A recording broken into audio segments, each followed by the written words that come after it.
Présent élémentaire avec vous, Audrey Racine. Bonjour. Bonjour Raphaël. Et dans la chronique environnement, on parle de ce qui va concerner justement au premier chef ceux dont on a parlé tout au long de cette journée et il y a quelques minutes, ici encore, les agriculteurs. C'est bien sûr l'adaptation au changement climatique. Hier, le ministre français de la Transition écologique, Christophe Béchu, a lancé des consultations sur l'adaptation de la France à un climat réchauffé. Alors il faut le dire, c'est pour l'instant le scénario du pire, 4 degrés dans l'Hexagone. Oui, alors c'est le scénario du pire. Vous avez bien fait de préciser que c'est dans l'Hexagone, parce que la Terre, elle ne se réchauffe pas de façon uniforme. On l'a déjà dit. 4 degrés en France, ça correspond à un réchauffement planétaire de 3 degrés.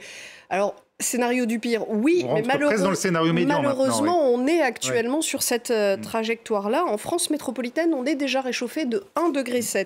En lançant ce débat avec des élus, des citoyens, des experts, le ministre a appelé à sortir de la sidération pour agir, parce que c'est vrai que un réchauffement à 4 degrés, ça fait extrêmement peur. C'est la promesse de graves sécheresses. Pour parler d'agriculture, ce sera une redistribution complète des cultures sur notre territoire parce qu'il faudra s'adapter à un nouveau climat. Plus 4 degrés, on l'a dit, donc c'est un scénario pour l'instant dans la trajectoire. Il va servir de base, cette consultation, ce débat, à un plan national d'adaptation au changement climatique qui doit être présenté au début de l'été. C'est la 3e version de ce plan qui existe depuis 2011 déjà, mais l'an dernier, le Haut Conseil pour le climat estimait que la France n'était toujours pas prête, pas suffisamment préparée au réchauffement.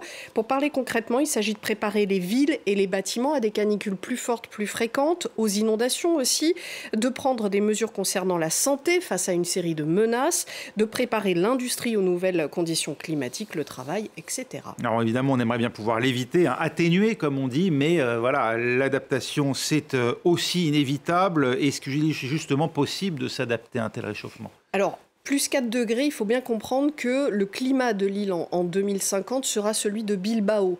Le climat de Marseille sera celui de Séville aujourd'hui. Il va falloir renoncer à certains types de cultures qui demandent trop d'eau. Il n'y aura sans doute plus de vin produit dans le sud.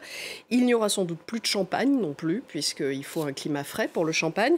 On pense déjà accueillir des réfugiés climatiques des DOM-TOM, Saint-Pierre et Miquelon, qui vont se retrouver sous les eaux. En métropole aussi, le niveau des eaux va monter, le littoral reculer, donc il va falloir détruire des bâtiments en bord de mer. L'aéroport de Nice, par exemple, dont les pistes sont construites sur la mer, va les voir disparaître tout simplement sous les eaux.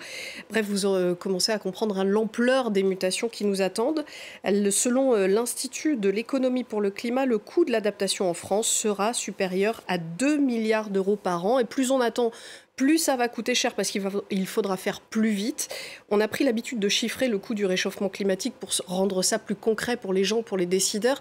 Mais il faut bien comprendre que ça implique aussi des morts supplémentaires en raison des canicules, du manque d'eau, des catastrophes climatiques comme les inondations ou les tempêtes. Oui, c'est pas qu'une affaire d'argent, même si l'argent, c'est aussi essentiel, bien sûr. La France est donc en retard sur l'adaptation au changement climatique, on l'a bien compris Audrey, mais elle n'est pas la seule. Le monde, globalement, n'est pas prêt pour les mutations à venir. Alors vous allez voir cette carte de l'Agence américaine d'observation océanique et atmosphérique.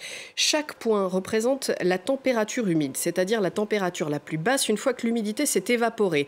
Pour un corps humain, c'est la température atteinte une fois qu'on ne peut plus transpirer et donc se refroidir. 35 degrés Celsius de cet indice pendant 6 heures, c'est la limite du corps humain, au-delà c'est la mort. Tout ça pour vous dire que les points rouges foncés, ce sont toutes ces zones où ces températures létales ont déjà été enregistrées et qui vont donc probablement devenir inhabitables en 2050. C'est-à-dire le Pakistan, l'Inde, une partie du Brésil, de la Chine, une bonne partie des pays du Moyen-Orient, Yémen, Arabie Saoudite, Égypte, Iran, etc., des États américains comme l'Iowa ou l'Arkansas. Bref, vous l'aurez compris, on ne pourra jamais être prêt. Il n'y a pas d'adaptation possible. Là, c'est la limite claire, qu'on ne maîtrise pas d'ailleurs complètement, parce qu'au-delà de 2 degrés, il y a toutes sortes de paramètres qui sont encore inconnus. Il y a des incertitudes. Depuis le 2e rapport du GIEC en 1996, les experts du climat se penchent sur les mesures d'adaptation en parallèle, vous l'avez dit tout à l'heure, des mesures de limitation du réchauffement climatique. Le programme des Nations Unies pour l'environnement gouvernement évalue chaque année les progrès de cette adaptation. En 2022, il se réjouissait que 84% des pays qui participent au COP aient mis en place des mesures d'adaptation, mais elle soulignait déjà un déficit de financement. On attend encore le rapport 2023, mais on sait qu'il estime ce déficit entre 194 et 366 milliards de dollars par an à l'échelle mondiale. Parmi les mesures que ce rapport propose, la refonte à nouveau de l'architecture financière mondiale. On aura donc occasion d'en reparler. Merci beaucoup Audrey. Il va falloir évidemment en reparler avec vous, élémentaire. Restez avec nous dans 5 minutes. Un nouveau journal dans Paris Direct.